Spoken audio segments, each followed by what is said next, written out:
हम सब जीवन में सफलता पाने के लिए व्यग्र रहते हैं, मगर इस बात से अनजान हैं कि सफलता की कुंजी आखिर क्या है।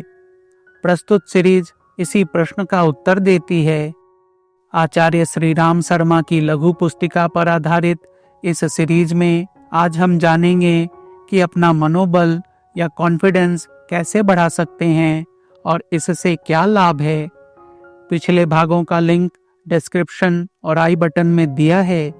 खुद भी सुने और मित्रों, परिवारजनों, खासकर युवाओं को जरूर सुनाएं। वीडियो अंत तक देखें और अपने सुझाव कमेंट बॉक्स में जरूर दें। अब आज का प्रसंग। पौधे को खाद पानी से सींचा जाता है और व्यक्तित्व को प्रोत्साहन से।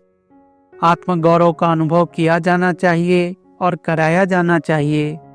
गलतियां बताना और सुधारना एक बात है और व्यक्तित्व हेय तथा हीन सिद्ध करना दूसरी। प्रायः लोग एक बड़ी भूल करते हैं कि गलती की भर्त्सना करते हुए, निराकरण की अपेक्षा रखते हुए ऐसे कदम उठाते हैं जिन्हें आक्रमण की संज्ञा दी जा सकती है। बच्चों के साथ बड़े कहे जाने वाले अभिभावक लोग भी प्रायः ऐसी ही भूल जान या अनजान में करते रहते हैं, जिससे उनके व्यक्तित्व को भारी आघात पहुंचता है।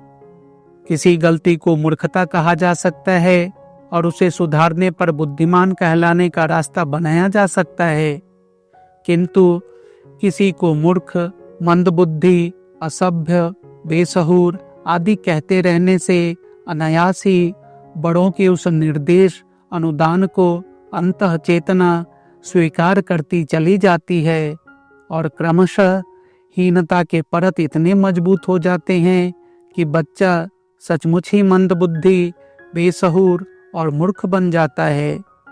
व्यक्तित्व की धूरी आत्म मान्यता है। यदि अपने आप को अयोग्य, अभागा, अविकसित और पिछड़ा हुआ मान लिया जाए तो फिर समझना चाहिए कि उस मान्यता के इर्द गिर्द ही जीवन चक्र घूमता रहेगा। दुर्भाग्यग्रस्तता की स्थिति से मरण पर्यंत पीछा न छूट सकेगा। लड़कियों और लड़कों की प्रतिभा में अंतर किसी शारीरिक अथवा मानसिक बनावट के कारण नहीं, वरन उनके साथ होने वाले भेदभावपूर्ण व्यवहार के कारण होता है। बेटे को अधिक लाड़ प्यार और अधिक सुविधा साधन मिलते हैं और बेटी को डांट डपट, उपेक्षा, अवज्ञा। फलतः लड़की का अंतःकरण यह स्वीकार करता चला जाता है कि वह वस्तुतः हेय और हीन है। इस हेय मान्यता के कारण वह आजीवन डरी, सहमी, संकुची और पिछड़ी स्थिति में रहती है। यह कुसंस्कार बहुत प्रयत्न करने पर भी निकलते नहीं। अधिक प्रयत्न किया जाए तो वे उद्धत प्रदर्शन या उच्छृंखल व्यवहार में फूट पड़ते हैं। वस्तुतः यह आत्महीनता का ही दूसरा रूप है। अत्यधिक संकोची, बात बात में रो पड़ने वाली, न हो तो पग पग पर उफनने वाली, दो परस्पर विरोधी दिशाओं में एक ही प्रवाह फूटता है। लड़कों के बारे में भी यही बात है। उन्हें अनावश्यक लाड़ प्यार देकर या तो अहमन्यता ग्रसित बना दिया जाता है या फिर मूर्ख, दुष्ट, अभागा, चोर, आलसी कहकर उसके अंतः में यह विश्वास जमा दिया जाता है कि वह हेय स्तर का है, सामान्य मनुष्य जैसा नहीं वरन उससे गया गुजरा है। प्रभावशाली, बड़े कहलाने वाले लोग अपनी छाप छोटों पर छोड़ते ही रहते हैं। बालक अपनी हीनता स्वीकार करता चला जाता है और बड़े होने पर या तो कायर, आलसी, चोर, मंदबुद्धि इत्यादि रह जाता है या फिर दुष्ट, दुर्गुणी बनकर उद्धत पाप करता हुआ दृष्टिगोचर होता है। प्रतिभा के विकास में मनुष्य को स्वाभिमानी, आत्मावलंबी तथा आत्मविश्वासी होना चाहिए और किसी के भी द्वारा थोपे गए आत्महीनता के निर्देशों को अस्वीकार कर देना चाहिए। गलती ढूंढने, पूछने और सुधारने का प्रयत्न जारी रहना चाहिए।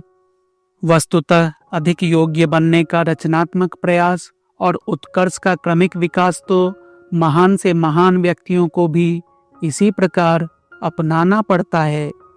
प्रगति का अर्थ ही गलती सुधारने में तीव्रता उत्पन्न होना है।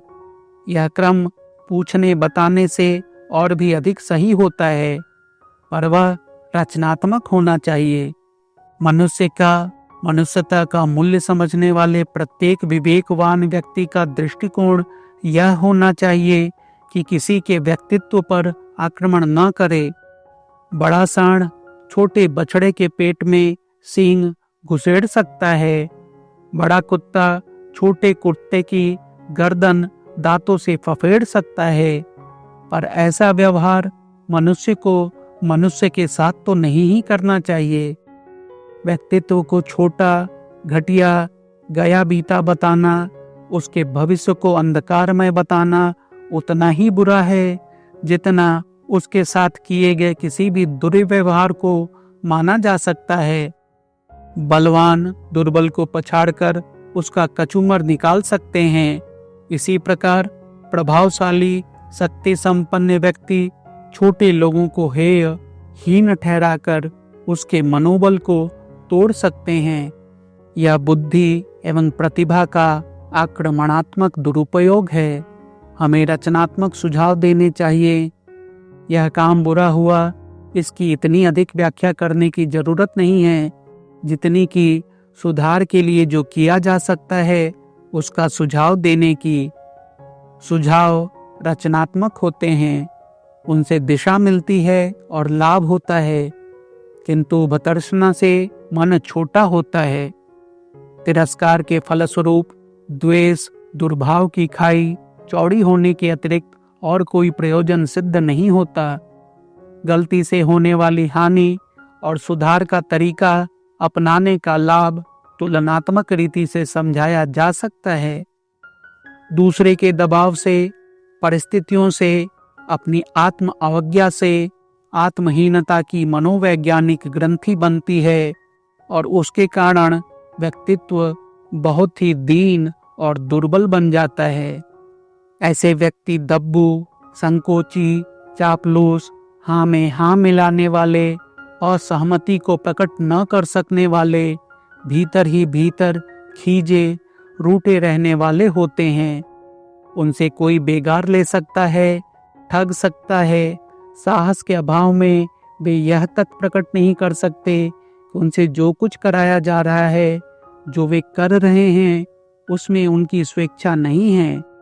मनोविज्ञानी जेसी रॉबर्ट्स ने अपनी दैनिक जीवन में मनोविज्ञान विषय की पुस्तक में इस बात पर बहुत जोर दिया है कि हर मनुष्य को अपने भीतर से साहस का उदय करना चाहिए।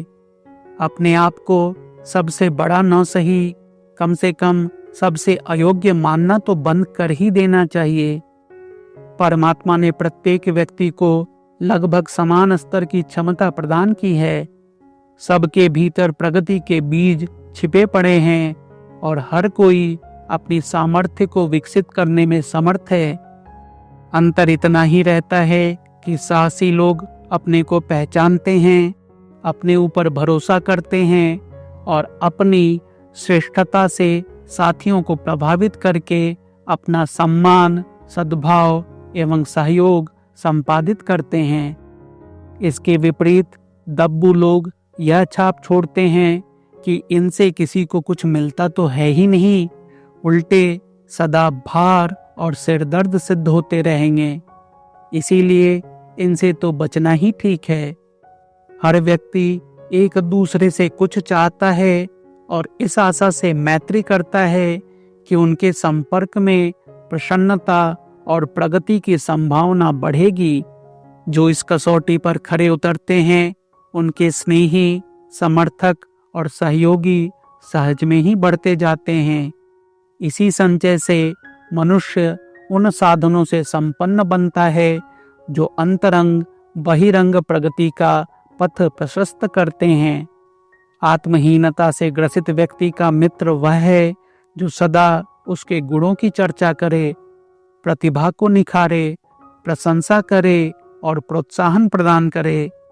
साहस की अभिवृद्धि धन संपत्ति, विद्या, रूप सौंदर्य आदि सभी विभूतियों से बड़ी चढ़ी उपलब्धि है।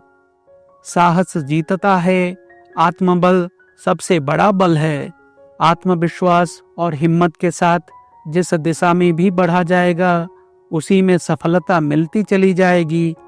यदि यह तथ्य समझ लिया जाए तो आत्महीनता की निकृष्ट दरिद्रता से पीछा छुड़ाना हर किसी का प्रथम कर्तव्य प्रतीत होगा। आज का प्रसंग यहीं तक। उम्मीद है आपको आज का प्रसंग पसंद आया होगा। वीडियो का अगला भाग जल्द ही प्रस्तुत होगा। अंत तक बने रहने के लिए धन्यवाद। मिलते हैं अगले वीडियो में।